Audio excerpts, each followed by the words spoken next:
High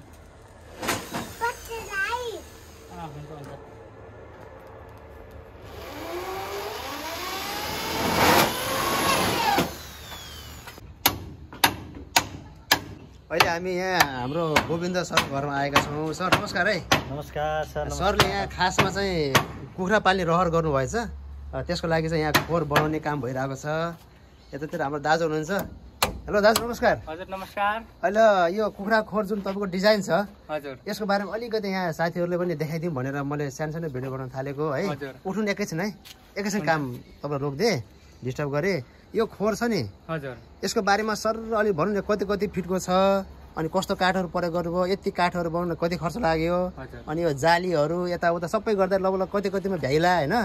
यो सबैले जानकारी हुन्छ नि। कोही हाम्रो सर जस्तो कुखुरा पाल्न मन भएकालाई पनि फाइदा पनि भयो है।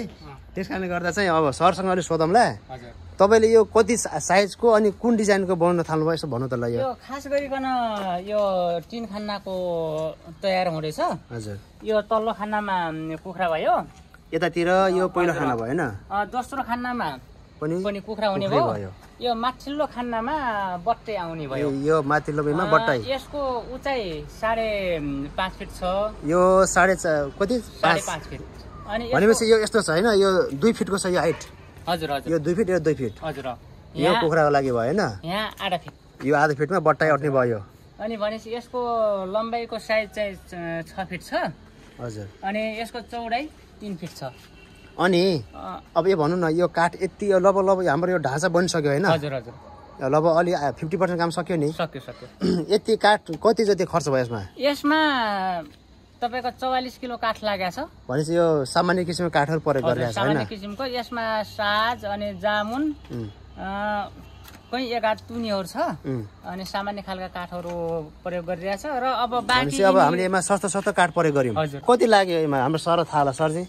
यो 44 किलो 30 ग्राम हो होइन। भनेपछि कति लाग्यो टोटल? लगभग तपाईँको 85 किलोले 85 किलोले हजुर 1900 कति 1900 मोटामोटी 2000 को यो काठ हो है। त्यसो हाम्रो त्यो धेरै त्यस्तो खर्च आउँदैन। त्यतिको खर्च आउँदैन। अब यसमा चाहिँ अब बाँस आउँछ।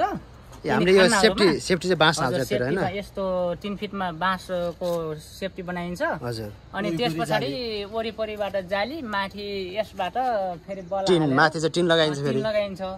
अनि यसमा खासै त्यति लगानी लगाउनु पर्ने पनि छैन र यसमा औजारहरूको पनि त्यतिका खासै प्रयोग हुन्न। एउटा भनेपछि तपाईले अलि मेहनत पनि गर्नुभएको छ, खापहरू काटेर पुरै हैन। यसले हामीले यो सिम्पल तरिकाले बनाए पनि सिधै यो काटेमा ठोक्नै मिल्यो हैन, बाहिर ठोक्नै मिल्छ हैन। यो जुन यो चुरोहरू नकाटेर हजुर अनि ड्रिल गरेर त्यो काटी ठोक्न पनि मिल्यो, तर त्यतिका भर पर्दो हुन्न त्यो। त्यसले गर्दाखेरि यो पाल खोलेको अलि राम्रो हुन्छ, बलियो हुन्छ। भनेपछि यो कुखुरा पालनको लागि मोटामोटी राम्ररी भयो। यसमा लगभग कतिवटा जति कुखुरा अटाउला? तपाईको 30 देखि 35 वटासम्म अटाउँछ। तल 15 वटा तल हैन, 15 वटा माथि। हजुर माथि बट्टाइ पनि लगभग 30-40 वटा मजाले अटाउँछ। ल ठिक छ। यो खोर अहिले चाहिँ बनेको क्रममै छ हैन। ल तपाईले काम गर्नु। ल अहिले तयार भइसक्यो। काम गर्नु। हामीले चाहिँ यो भ्याएपछि सबै सिद्धाएपछि भोलि फेरि तपाईलाई यसको बारेमा सब सोध्नेछौ हैन सरजी। हजुर हजुर बाँकी चाहिँ भोलि गरौँ हैन। 50% काम सम्पन्न भएको छ के र। हजुर अब यसमा अब जालीहरू ठोक्नु छ, त्यसपछि बाँसको पट्रा गराउनु पर्ने छ। अब काम चाहिँ धेरै छ। अब ठाउँको एउटा सदुपयोग गर्न खोजे हो, त्यही हो। अनि कहाँबाट तपाईले कुखुरा पाल्ने रहर जाग्यो फेरि यसको? एकदमै पहिलादेखि नै यो मेरो चाहिँ इच्छा थियो सर। हजुर त्यो हिसाबले अब धेरै लगानी गर्न पनि सकिन्छ। यो भन्नाले व्यवसायिक हैन कि घरको लागि हैन, घर प्रयोजनको लागि। अब बाहिर खोज्न किन्न भन्दा घरमा यसो चट्ट काट्यो हैन। यसो घरमा चाहिँ पाहुनाहरू आएको बेलामा पासा आए बेला यसो अब खाउन भन्ने अब आफ्नै घरमा पालेको एकदम राम्रो उद्देश्यले हो, नत्र यो व्यवसायमूलक होइन। भनेपछि अब यो चाहिँ अब आज लगभग आधा सक्यो, भोलि चाहिँ फाइनल हुन्छ हैन? भोलि फाइनल हुन्छ। अब काम गर्ने उहाँ हुनुहुन्छ के? हजुर। अनि गर्नुभएको छ, उहाँले गर्नुभएको छ। एकछिन रोक्यौँ हामीले, ठिकै छ। बाँकी चाहिँ हामीले भोलि नै देखाउने छ। अब यो जालीहरू बाँसहरू सबै फाइनल गरेको हैन, सबै माथि टिन लाग्छ हैन? माथि हजुर माथि टिन लाग्छ, टिनहरू हालेको सबै क्लियर गरौँला। त्यस पछाडि अब कुखुरा सुखुरा हालेको पालेको पनि अब सम्भव त मिलेछ भने पछि देखाउला हैन त। ल अब यो चाहिँ अब फाइनल गरेर अर्को पार्टमा हामीले हेर्नेछौँ है त।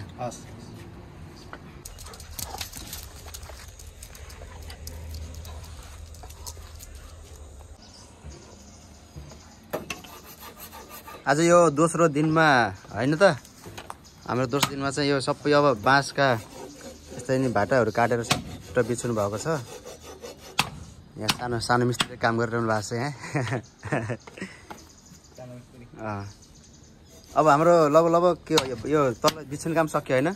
बिछ्नु सिद्धियो। अब माथि बट्टाइको जाली हाल्ने र बाँकी अब जाली लगाउने अनि पल्ला टङ्गाउने र टिन लगाउने। यो तपाईँले यो अहिले के हो यो बनाउनु लगाएको? यो पल्ला हो सर। हाम्रो यहाँ पल्ला बन्छ होइन? एउटा यहाँ त्यो यो अलग अलग पल्ला बन्ने भयो तीनवटा। यता तिनवटा छवटा पल्ला चाहिँ बन्छ। ल यो चाहिँ दोस्रो दिनको काम हो। यो बाँसहरू काट्न जानुभएछ हिजो दिनभरि होइन? अनि यसलाई चिर्न पर्यो। यस्तो धेरै यो हेर्दाखेरि थोरै छ तर काम चाहिँ धेरै दुःख काम छ यो पनि। तर चाहिँ यो अलिक कम खर्चमा यसको साटोमा यहाँनिर पलाइ पनि हाल्न सकिन्थ्यो तर पलाइले अलिकति बढी महँगो पनि हुने, अलिकति बजेटमा बढी पनि त्यसले चाहिँ असर पार्ने कारणले गर्दा बाँसको प्रयोग गर्नु भएको रहेछ। यो घनालाई कति पर्छ बाँसलाई आजकल? यो घनालाई 300 रुपियाँ घना। 300 घना कतिवटा पऱ्यो बसमा? दुईवटा घना 600ले काम गर्यो होइन? अब पलाइ हालेको भयो लगभग 2500-3000 लाग्थ्यो। 3000 को काम चाहिँ अब 600ले गरिदियो। यो भएपछि के हावा पनि खेल्ने गर्ने हुन्छ क्या, त्यो पलाइ डममा हुन्छ होइन? यहाँ भित्र त हावा खेल्ने पनि चाहिन्छ, त्यही भएर के भयो बाबुलाई? कहाँ जाने? झर्ने हो? ल आऊ। बाँकी चाहिँ अब जालीहरू हालेर पछि सर्लक्क भोलि चाहिँ क्लियर हुने भयो। ल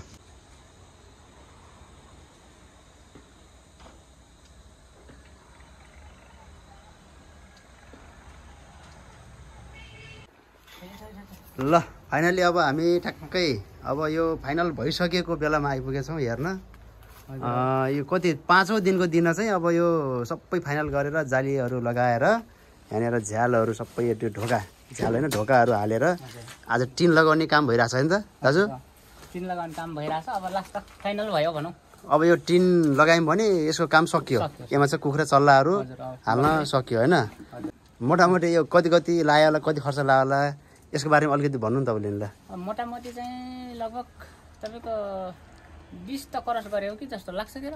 20,000? हजुर त्यत्रो भेट्यो र? भेट्यो। काठ जाली यो सस्तो अलि सस्तोमा गराउने भन्ने कुरो हो खासमा यो एकदमै। तर काम गर्दा धेरै नै भयो होइन? अस्ति हामी भर्खरसम्म अस्ति हेर्दाखेरि यसमा 2200 काठ लगाएको थियो होइन? अनि त्यस पछाडि जाली लगायो तपाईँको लगभग त्यही 2000 जतिको जाली 2000 को भयो। अनि त्यस पछाडि तपाईँको लाग्यो बाँस लगभग 1000 को 5000 भयो होइन? अनि टिन कति लाग्यो? टिन 1100 को 1100 टिन भयो। ल 6000 भनौँ होइन? 6000 भयो। त्यस पछाडि तपाईँको काँटी लगायो ल यताउता गरेर 500 को लिस्टिकहरू 1000 भन्यो त्यो। ल भनेपछि तपाईँको कति 7000 8000 भयो भनौँ है? अनि तपाईँको ज्याला कसरी हुन्छ ठ्याक्कै काम गरेर? तपाईँको ज्याला माथि 8000 अलग्गै हो, त्यसले धेरै हान्यो त्यसो भए। तपाईँको ज्याला यदि नहानेर सिधै गर्ने हामीले चाहिँ 8000मा होइन? सामान्य 8000मा यो तयार पार्दा रहेछौँ। 10-11 हजार जति मोटामोटी सामान आछ होला। मोटामोटी 8 देखि 10,000 को यो यहाँ देख्न सक्नुहुन्छ।